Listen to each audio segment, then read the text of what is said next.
How to beat rush hour traffic. Going to work on Monday morning can be tough enough after the weekend, but it's often made far worse by the massive avalanche of traffic, making the whole journey unbearable. Especially when the traffic makes you later by the second.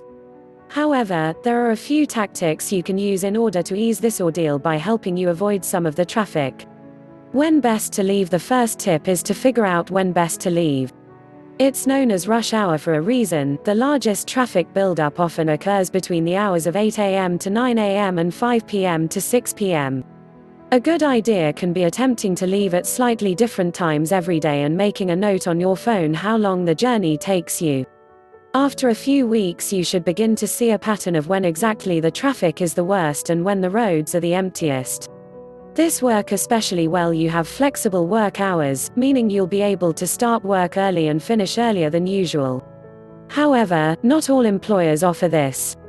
If this is the case, it could still be useful to leave early and have breakfast at your office. You could also leave slightly later than usual in order to miss out on a majority of the traffic by staying in the office and reading a book or entertaining yourself somehow.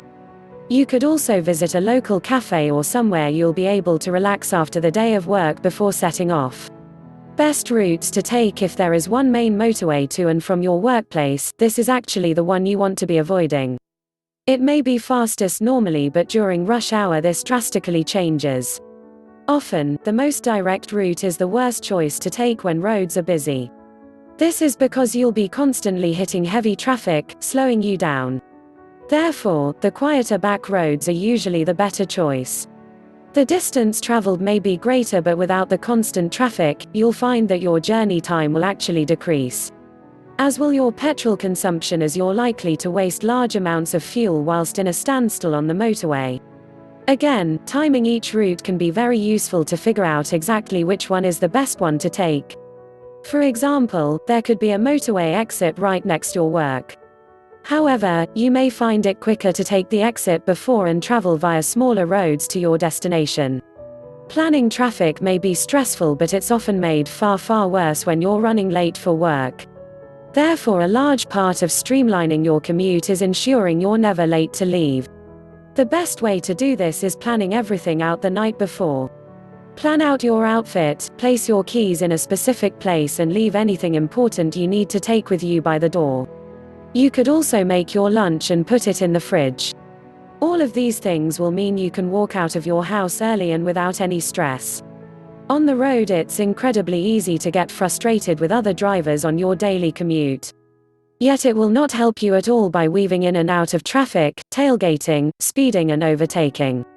By driving carefully and in a defensive manner, you'll find that you may actually arrive there quicker. Aggressive driving often leads to accidents and speeding limits. With fines for speeding being increased and the risk of points on your license, it's simply not worth the risk.